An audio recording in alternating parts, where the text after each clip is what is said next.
motion to begin the meeting. I guess I will start with that. Second it. Approved, right? Lisa, I will do a roll call of committee members. Kathy Cerruti, co-chair. Here. Lisa Scanlon, secretary. Scott Greenbaum, Here. Jerry Kelly, absent, right? We just make note, Kath. Yep. Jamie Fessenden, absent. And myself, Lisa Bertola, chair, present. Yep. Okay, and today we have guests with us from our broker, Good Energy. And thank you for joining us. We appreciate your presence and the information you're going to share with us. Before I move forward on the agenda, maybe I just want to make a statement that the town is asking all committees to make before we proceed with our business. And that is a statement that we support about diversity, equity, and inclusion. So the Scituate Community Choice Aggregation or Electricity Committee is committed to providing an environment of respect during meetings. We ask all members to interact in a polite manner, even when there is disagreement. We value the participation of our community and want all participants, including marginalized and minoritized communities, to feel welcomed and respected. We ask our committee members and all who participate to commit to these standards to support and respect our community. Okay. Thank you. So moving on, the first order on the agenda is to listen, discuss any feedback about the meeting minutes from February 2nd. That was held. These were provided to committee members in advance. So I will open up discussion on if anyone has questions or concerns regarding the draft minutes. Happy to take any input. I approve as is, Lisa. Okay. Do we have to go through the roll call on that? Yeah. Kathy, do you have any input? I missed what Lisa said. What did Lisa say? I say approved as is, Kathy. Oh, yeah, my input is, I thought they were fabulous. So, yeah, I would second that, so. Okay. Scott, do you have any input on the minutes from February 2nd? They were just were approved as written. Okay, thank you. Make a motion And call for approve as written. I'm sorry, you broke up. What did you say, Scott? Make approve as written. Approved as written. Did you understand that, Is that Lisa? I don't coming want to. Yeah. Yes, you are. Thank you, Scott. And I approve as Yeah, I written. make a motion to approve as written. Making a motion. Any Second. So approved. Kathy, you approve? Yes. Okay. Great.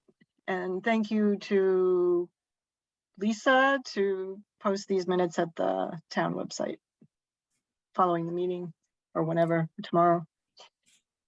Great. So that gets rid of that. And then just so folks know that we had a great meeting in February. It was full of discussion and we came up with some guidance to the town regarding the procurement of electric rates when once DPU approves our program and once we can go out to bid, and it's a good time according to Good Energy. And in a nutshell, we opted for achieving a minimum of 10% additional Class 1 renewable energy credits in the default standard plan, or if the market conditions permit, additional percentage amounts as long as the standard plan remains within a ½ cent above the utility, either National Grid or Eversource, because we have both in Scituate, basic service utility rates. So that was the guidance that was decided upon on February 2nd, shared with the Board of Selectmen at the meeting of February 15th. there was a little discussion at that Board of Selectmen meeting. I'm still, we're trying to continue to educate about how the program works, even though we've been doing that since 2018. It's just with time lapses and not hearing or seeing more about it with this DPU, long DPU approval process. It's just hard for people to keep it all fresh in their mind. But I think there was a relatively good discussion, and Daria, Mark from Good Energy and John were there to help facilitate the Board of Selectmen meeting, talk about the guidance that the committee came up with. And there were a few comments, but I think it was generally well accepted. And Jim Boudreau, our town administrator, was identified as the person who would sign and be the agent, I guess, on behalf of the town when the bidding process is set into motion, which makes good sense. We support that. So I think those were the key decisions or findings from the February 15th Board of Selectmen meeting. And so without further ado, that was really our main agenda today, was to just discuss with Good Energy. So I'll hand the floor over to anyone from Good Energy. John O'Rourke is our broker, and he has teammates here with him to talk about what's next.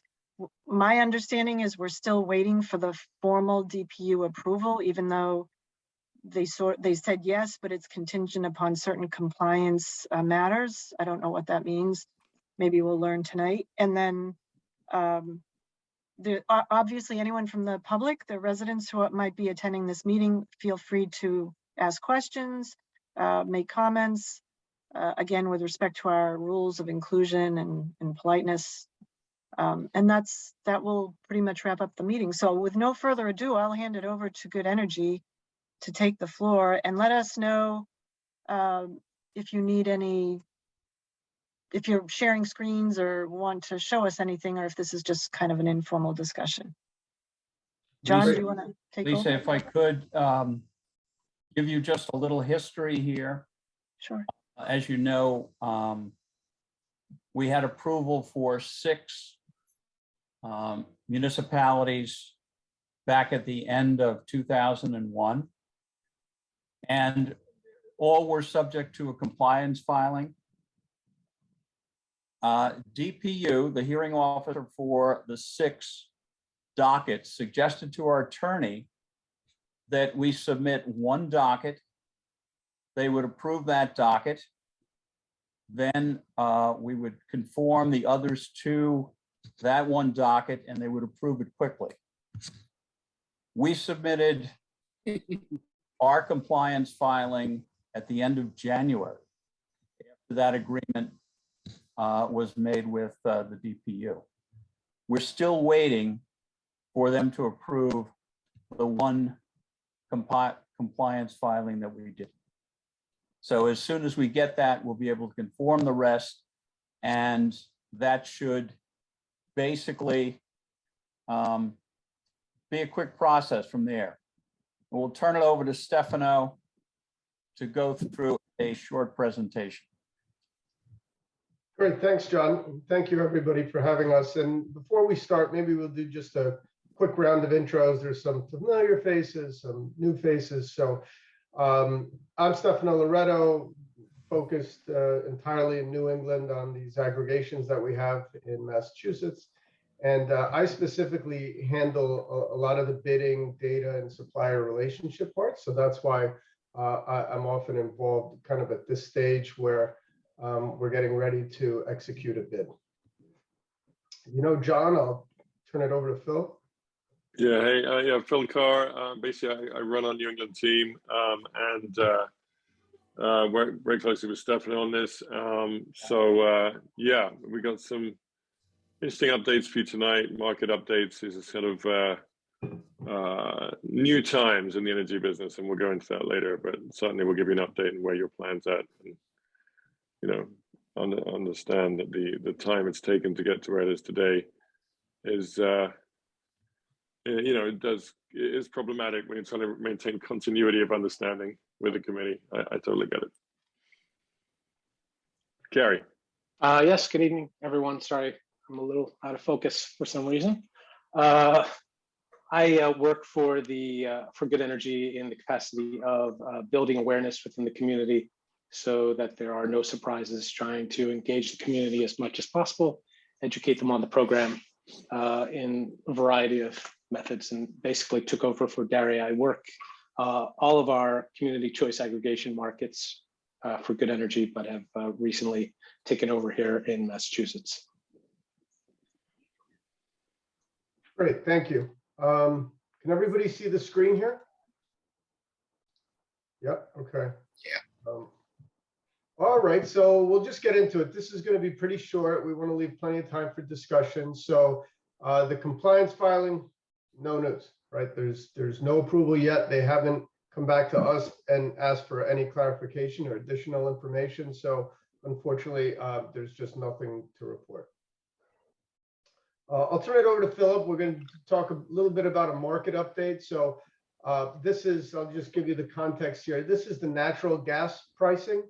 It's a spot market. So this is used as a proxy for electricity because natural gas is still the predominant fuel source for generation in New England. So we look at this as a proxy for electricity prices. With that, I'll turn it over to Philip. Sure. So, yeah, and read the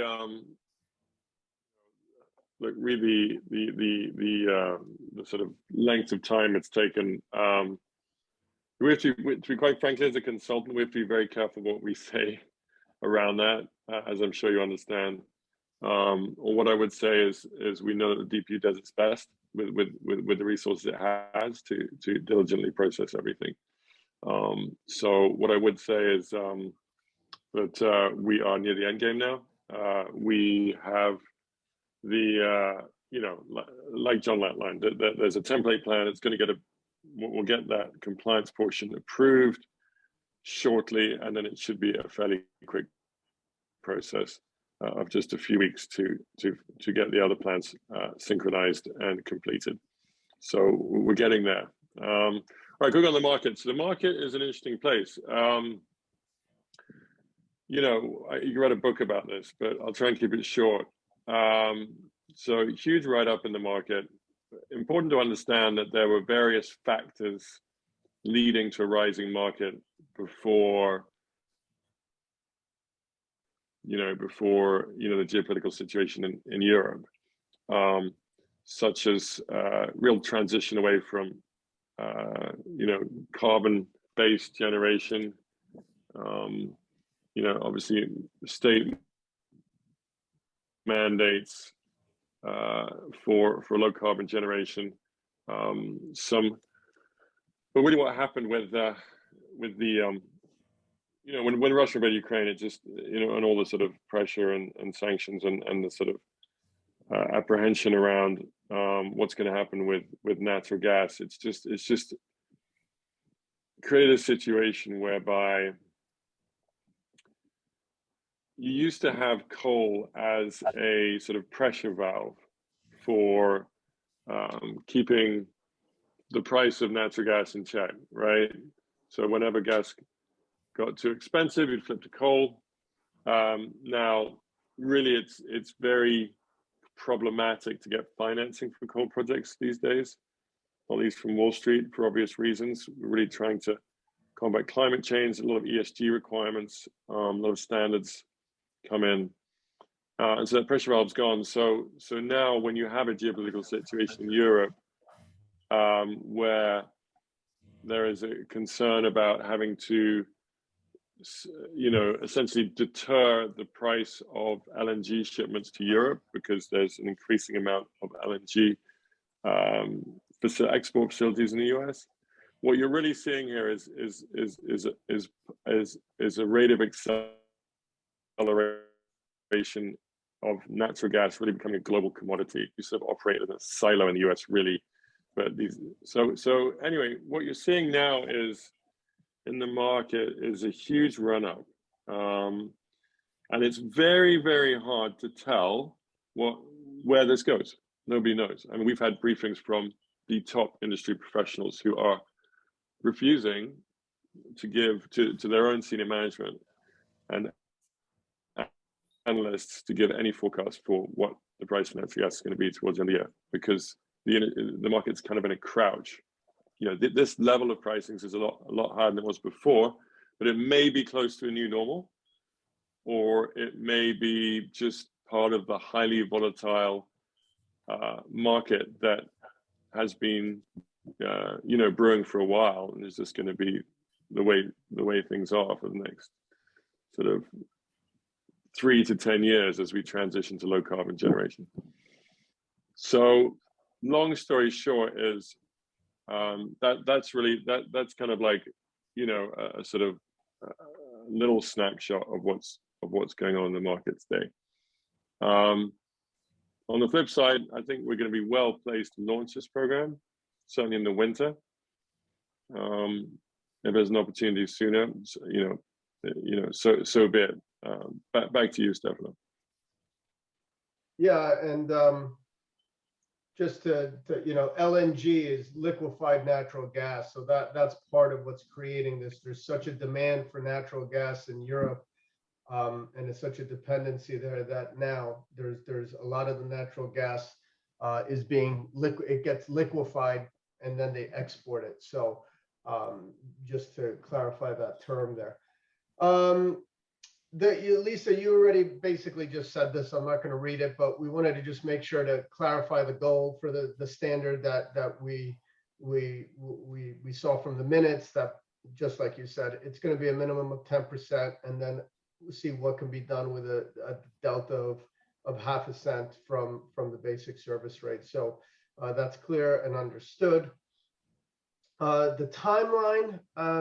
So I'm going to go back to this chart because the way our advantage over basic service comes down to market timing and term, right? So the utilities in Massachusetts are required to purchase on set days of the year. For National Grid, it's the second Wednesday in September, second Wednesday in March. And that's it, regardless of market conditions. And they purchase for 50% of the load for a 12-month term. So at any given point in time, the rates that are in effect are the blend of those two recent purchases from the last 12 months. So when we look at this chart, and we look at kind of, this isn't obviously exact, but we kind of look at this time frame here, that's September, middle of September, and it's considerably lower than where it is now. So we then look at the purchase that was done in March, which is also significantly lower. Now, that being said, the summer rates in National Grid are still 11.5 cents that start next month. They start in May and they go through October. So that the challenge is that they have gone to purchase for two purchases in a lower market. So they have, I don't want to say an advantage, there's just the reality where they have purchased in a lower market just based on what's happening here. So for us to launch these programs in this market is something that, is going to have its challenges. And in all fairness, most of these programs, the vast majority of aggregation programs, and not just good energy ones, but all of them typically launch ahead of the winter rates, because that's when the winter rates are much higher. And the advantage that we have, that National Grid has with the lower purchases, will be gone come September, when they will then be back in purchasing in the current market at the time. So what's our strategy? Well, the first thing we're going to do is we're going to wait to get DPU compliance filings approved. Then we will share the bid documents that suppliers are already reviewing now, and then we will make those available and share those with the community so everybody can sign off on those. And then we will issue the bid, and we will get indicative pricing from the suppliers, and we will be able to see how that compares to the basic service rates. Now, Scituate is one of really only three communities, I believe. I may be wrong, but I know it's Bellingham and Westport as well that have both utilities serving the community, even though it's the vast majority is with National Grid. So there is we don't know what the Eversource rates are going to be starting July 1st. We will know those typically the second to third week in May.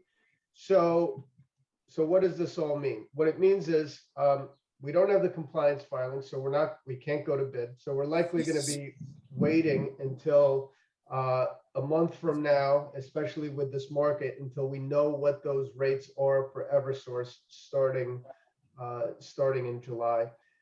We'll then, once we get that, we'll have the bids issued and we'll have a data point to compare it to. We're also obviously already have the National Grid rates, which are effective through October, and we'll be able to just, make some comparisons. Obviously, the program doesn't get launched unless we're below the utility rates. So, if we simply cannot get below them based on the market summary that I gave you and the previous purchases done by both National Grid and Eversource, we're going to have to wait until we are able to beat those rates. So it's a bit of a holding pattern.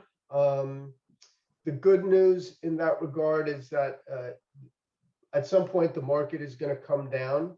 And again, that's where our advantage of being able to go to market when it's favorable for favorable terms comes into play, because then the utilities will still have the legacy procurement that was done in a higher market. We'll be able to move forward in a lower market and take advantage of that. And hopefully that's what happens.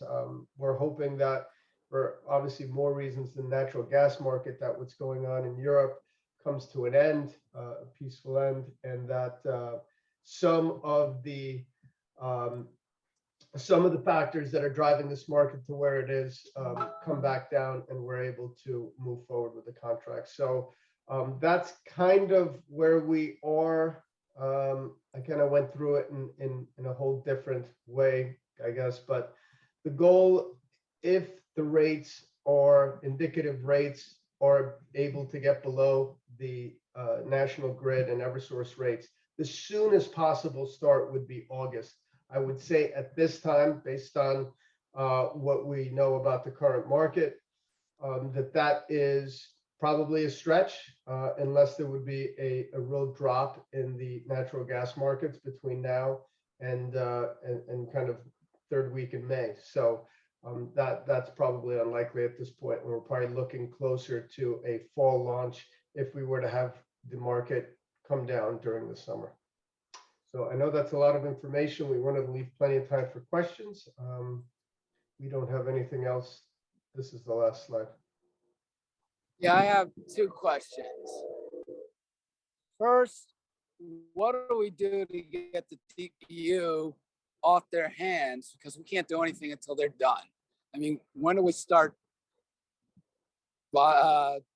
peppering our representatives to get these guys off their hands? Because they've been on them for now a year and a half, and we lost an opportunity to actually have very effective rates in effect now. And the second thing is, do we have to do community aggregation for both Eversource and National Grid if for some reason we are able to, let's say, get all of the National Grid stuff at a cheaper rate and the Eversource stuff is more expensive than Eversource? Can we split the process, because they, or not include the people in Eversource because they won't be ahead by being aggregated, as opposed to the people maybe in National Grid, because their timings and their different utilities, and they have different, slightly different ways they calculate their rates. Yeah, so that's a great question. I'm going to take the second one first. That's a great question, and it's something we've already thought about. We want to have all the data points before kind of pursuing that. Over the years, the delta between National Grid rates and the Eversource rates has not been so significant that might come into play. But last year, there was quite a large delta. There is this increased volatility that we kind of showed in the market. So we've thought that that may be a possibility. And this is really uncharted territory, because when we, one of our client communities is the town of Westport that has both utilities, but they launched their program back in January 2016. And it just, for lack of a better word, it just never came up. They just launched with a single rate. They were both at the time below the utility rate, and we never had to really get into it. So once we have that data point of Eversource's rate come third week in May, then we'll see, hey, if they're a tenth of a penny apart, it's pretty unlikely that we get a rate that falls in between them. But if they're a cent apart or something significant like that, and we see that as a real likelihood, we are already prepared to get some clarification on that from the DPU as to there's universal access is kind of a foundational aspect of these programs, and we don't know how that might be viewed in light of the fact that you've got two utilities. Is that viewed as universal access if it's everybody in one utility, or how is that governed when you have both utilities? So we're going to get some. We've already thought of asking some of the questions about that. Or do we just tell the people that are in the one utility not to opt in or to opt out? Yeah, that's something we would look to avoid. That's always like, yeah, that's dangerous. It's a real slippery slope, and it's kind of, I would think that we're either going to find a scenario where they can both launch, or we're going to find a scenario where there's value to, I would imagine, 90% of the town, I think it's 94% maybe, is National Grid. So Yep. yeah, so National Grid can launch. Maybe there's Eversource rates change just a few months later, so 2 months later. So maybe they're just trailing behind a couple of months, but I don't want to get ahead of myself because I don't know how that would play out. But rest assured, we would probably not want to, ever launch a program and then recommend that people opt out. That would probably not be something that the town would want to do. But sorry, I forgot the first part. Oh, Yeah, right. yeah, Okay. I can take that. Go ahead. Yeah, so it's a tough one. So I think we're kind of in motion here now. I mean, we were literally sort of building sort of momentum to tap representatives if we hadn't, but then they literally like the next week came back with a provisional order. Unfortunately, the process has evolved a bit. There used to be an order approved and you were done, and then it was an order with compliance filings. Now that we're in the compliance filing, sort of situation, we really do expect, to get approvals of our compliance filing back very soon. If for some reason we don't in the next 3 weeks, then yeah, we might have to go back to that. That'd be extremely disappointing. Regarding what your very good comment about having missed an opportunity to buy, once again, I'm sort of, my tongue is sort of tied as to what I can and can't say. And I mean, you said it, right? I've got nothing else to say. Yeah, I'll say it as committee chair. We did receive some correspondence from Green Consumer Alliance about, contacting representatives to advocate for a more streamlined and efficient process with DPU prospectively. But I would like to know, on behalf of the town and the committee, would we jeopardize our own program by raising our voice on that note at this point? What is your opinion on that? No, I mean, at no stage would you be fair comment. At no stage would you be jeopardizing the program because this is your program and you're entitled to do whatever you want. It's more a case of we as a consultant could get jeopardized. You are the masters of your own destiny as it relates to this.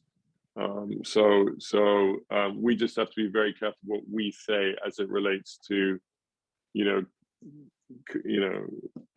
telling you what you can and can't do as it relates to that. It's very intrinsic to yourselves. It's kind of like, I know it's an unsatisfying answer, but it's just a tightrope. that we Yeah, I won't mean, walk from the committee standpoint, I don't think we understand at all what the as a consultant. compliance approval Uh, process involves and like what questions are being asked and answered. It doesn't really Yeah. matter, I guess, but you know, after Sure. the length of time that's transpired, there does leave kind of a bitter taste in one's mouth about, is it a fair process, fair and efficient and Yeah. whatever process, you know, if this were a business and we were in charge of this process, we would all be fired. Mm, But Yeah. Yeah. yeah, I mean, I'm held at a much higher standard than it seems DPU is on this matter. If in my professional job anyway, I would be in big trouble if it took this long to get something decided or not. And I think most people, that's probably true of Good Energy and true of the Board of Selectmen of Scituate. You know, we have to work a little more efficiently. But you know, it's no sense in getting bitter over past events. So if we are Mm. rolling, like you say, yay, that we'll take that as a win. And hopefully, like you say, we're in the final stretch and there's an approval. Unfortunately, I agree with Scott. Seems like we missed some good timing for going out to bid. Yep. You can't cry over Uh, the spilled beans, right? It's in the Yeah, past. I Can't agree with control that. it. Yeah. Along the I agree same with that. lines, how much did Boston getting theirs approved slow up everybody else, because they're equivalent to like 150 communities in aggregation land, because Yeah. they're got to be half of the state load that isn't Yeah. already on Yeah. third party. I mean, is that what's holding DPU up, or is it the fact that they couldn't get the hydropower from Quebec? I mean, No, you know, the reality and the Boston did have kind of an effect because it was the first time that the DPU was forced to deal with the aspect that Boston represented such a significant portion of the Eversource load that their departure was going to have a real impact on the future Eversource procurement. So that had never had to really been thought through before in the way that Boston forced the DPU to do. So that definitely required some time, but that's long and done now because they have their program up and running. The bottom line is that we don't have with these programs, there's no time. So the DPU has so many time sensitive things like rate cases and stuff, and I'm definitely not making excuses. It's just the way it's been explained to me that our aggregations broadly will go from the front burner to the back burner anytime something else comes up, and we kind of are, you know, when I don't want to say when there's nothing else to do, but we don't have any time expiration sensitivities around this, and a lot of the stuff that they're forced to, you know, deal with does, and that's just it's very frustrating. You're not alone. We are, you know, we share your frustration. We have 6 other communities.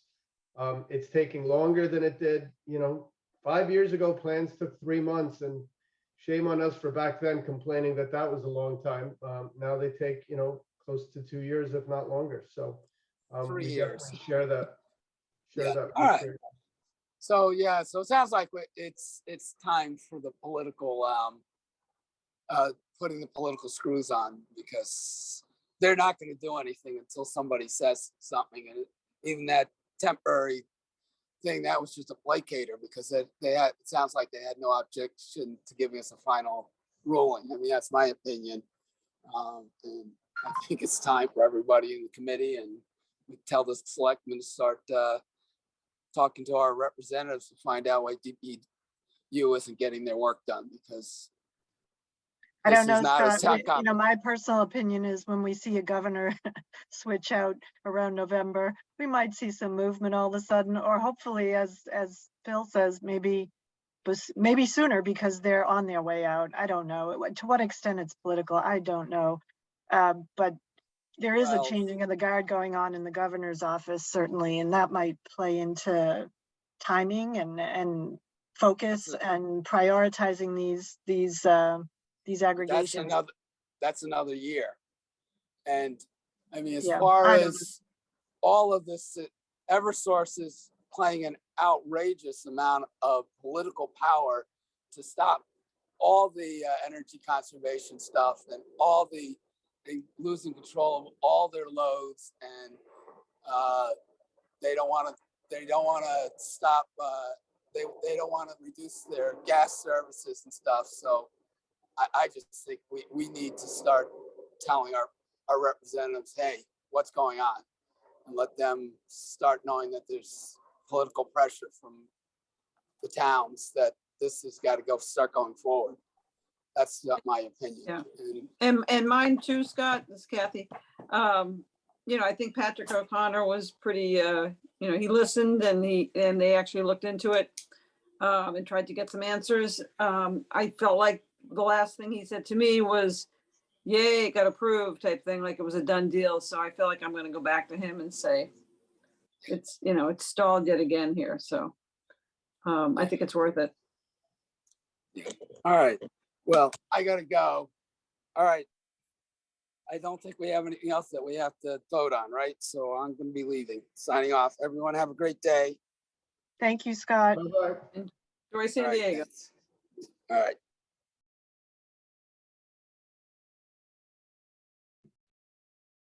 So we're obviously happy to answer any more questions or anything else you might have to discuss. So John- from what John- in layman's terms, it just seems like and I just want to make sure my understanding is correct that, the timing, it's out of our control. We can't wait to we can't go out to bid till we have formal approval. And even at that, given the rate environment,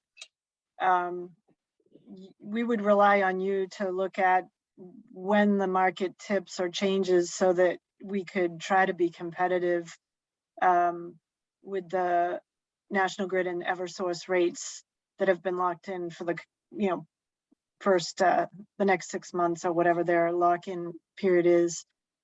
So you say August here. Do you think is that the earliest that you said, or is that a reasonable guess? Or I forget what you said about August.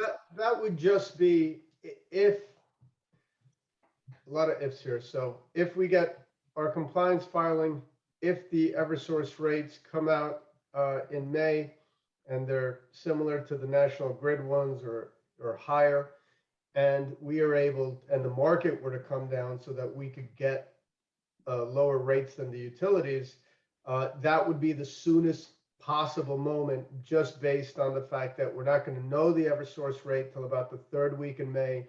And then there's the various opt-out procedures. There's a letter that goes out. Everybody has technically 30 days plus, a handful of mailing days on both ends. So it amounts to about 37 days.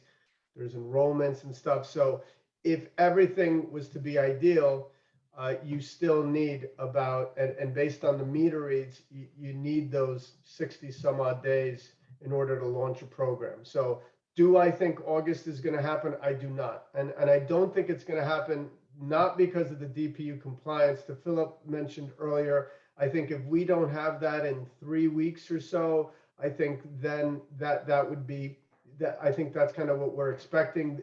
Your aggregation is not the first one.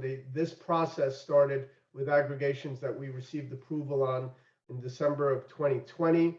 And that was for the city of Waltham, the town of Milton. And they went through the same compliance approval process. And it took about 3-4 months. And that's kind of where we are right now. So if we don't have some movement in a few weeks, we will absolutely inquire about that. But even if we had approval for the compliance filing, the market is not in a place where we would be able to launch. Again, we haven't issued the bid. We haven't seen pricing from suppliers, but we look at the market every single day and we can see, that graph. We can all kind of make sense of this graph and how it's going up. We're in a much higher market now than the utility was both in September and even last month in March. So there's no way we're going to be able to launch a program. So That August, I would say is. Yeah, I was gonna say, I think it's wishful thinking, or I don't, you picked a month, but, well, so our problem, I just want to ask as committee chair, as I mentioned at the beginning of the meeting, it's really hard to hold a committee together, given this incredible length of time.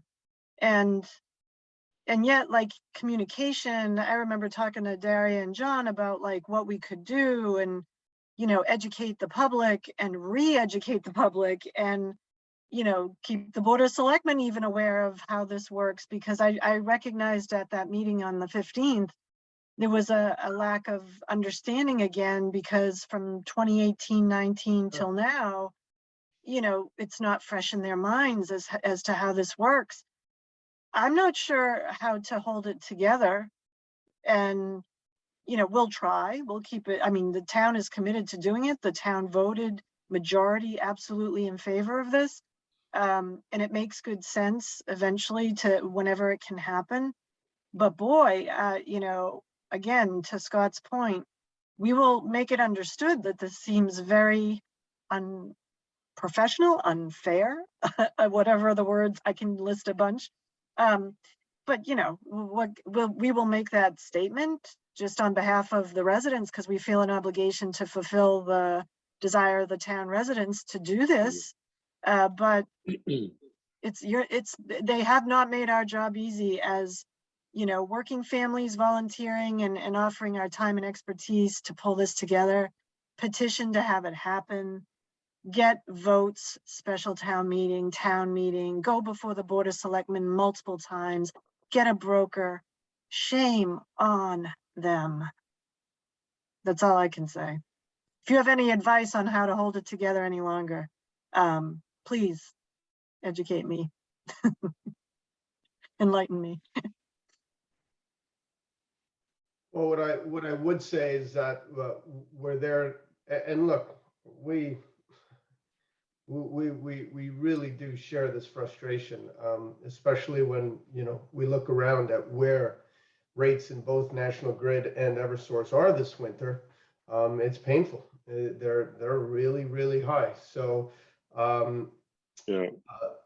we do share in that, and what I would say is that don't ever hesitate to include us for any Board of Selectmen update or whatever it may be around the program. We're even though this may be, let's be realistic, this may not launch until, who knows, the fall. We're prepared to support you in all of your efforts and all of the time you've spent in whatever way we can, and attend every meeting.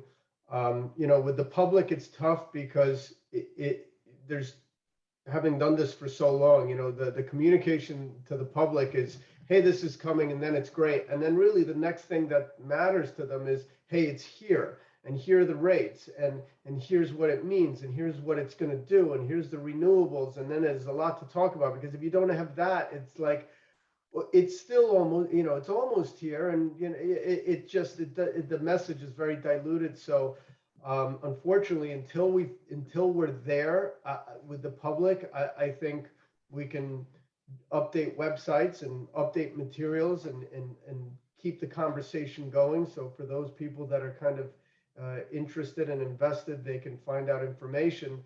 But and then with the Board of Selectmen, like I said, we are there to do whatever we can and answer questions and take people down, explain to people why we're in this situation right now. And it's been unfortunate that we are where we are and the market is where it is. It's a tough spot. So John, what do you recommend for timing before the Board of Selectmen? Would you just lay low, or would you? You're muted.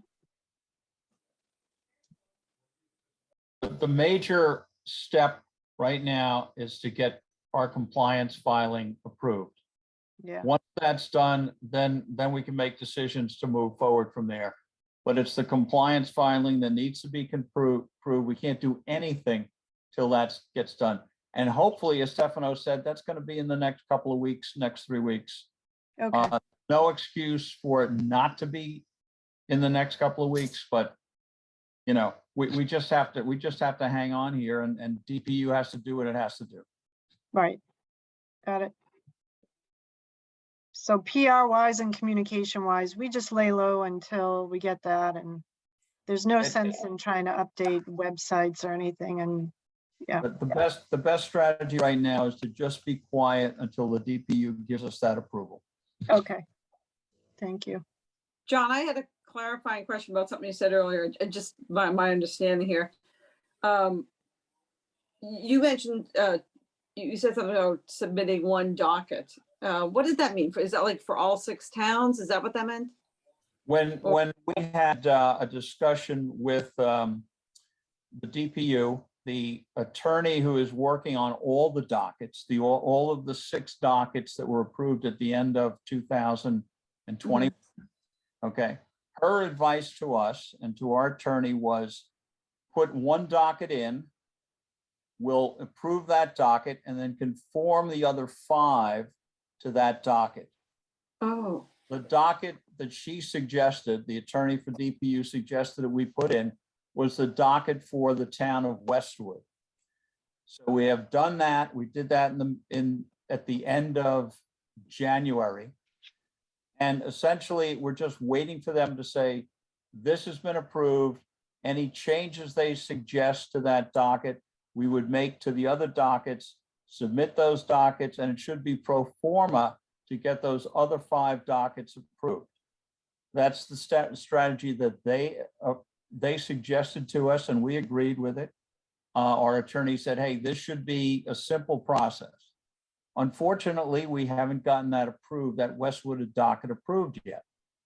And that's what we're waiting for. As soon as that's approved, we conform the other dockets to the Westwood docket, and it should be, again, a pro forma approval process for DPU. so technically, we haven't filed. Scituate hasn't filed, right? We've only filed the one Westwood docket on the Yeah. advice of the DPU, because Okay. instead of putting all 6 dockets in and Yeah. having us look at 6 dockets, we'll just do one docket, then conform the rest, and they'll be essentially approved pro forma. Okay, that makes sense. That was the way it was explained to us. And they could issue that approval, the preliminary approval based on that? Well, once they approve the Westwood docket, we conform the other 5 dockets to that Westwood docket, and it should be, again, a pro forma situation for them to say, okay, you've conformed to what we've already approved, we'll approve the rest of these dockets. So that approval they gave was to Westwood or to all of us? The initial. Well, initially, the approval would be to Westwood, and then we, No, hold on, John. I think she's asking specifically about the approvals that came at the end of December, correct? Right, Yeah, the yeah, initial approval is for all the plans, but All the they give these provisional approvals. okay, No. okay. Your Okay. plans.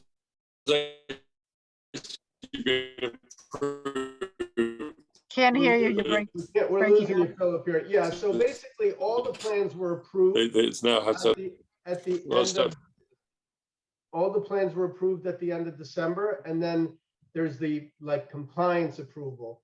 And that is where they said, send us one, we'll approve Okay. one, and then you're gonna take that form, copy it to all the other ones, and the other ones will be. Right, it's a separate compliance. Okay, Yeah, got so, it. you Yeah. know, maybe the what happens at the end of December shouldn't be termed approval, but it's not the final approval. Yeah. Got it.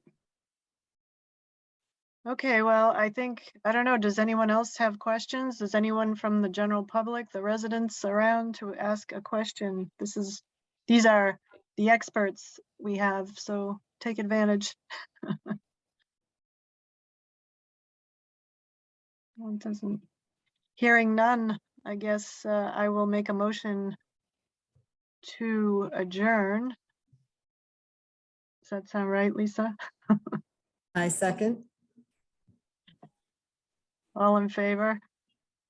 Aye. I do want to say thank you to Good Energy for being available and present and I guess John will stay in touch, right? You'll let us know if there's a celebration in a few weeks. Yeah, and as Stefano emphasized, we share your frustration. Believe me, we Yeah, I share know. frustration. And we look forward to this being approved as soon as possible. But our hands are tied, as Philip said. We can't say too much because we're the consultants. We're I just respect that. for, DPU to do what they need to do to get these approved. Yeah. In the meantime, Scituate reported 5.6 million of unreimbursed FEMA debt at our town meeting Monday night, Wow. and growing, and growing. Wow. So we will Mostly wait for the our flooding. next nor'easter slap. Yeah. Yeah. Okay. Well, thank you for your time, and everyone have a great end of the evening. Thank you for Thanks having again. us. Thank you, everyone. Have a Thank nice you evening. all. Have a good night. Good night. Yeah. Night.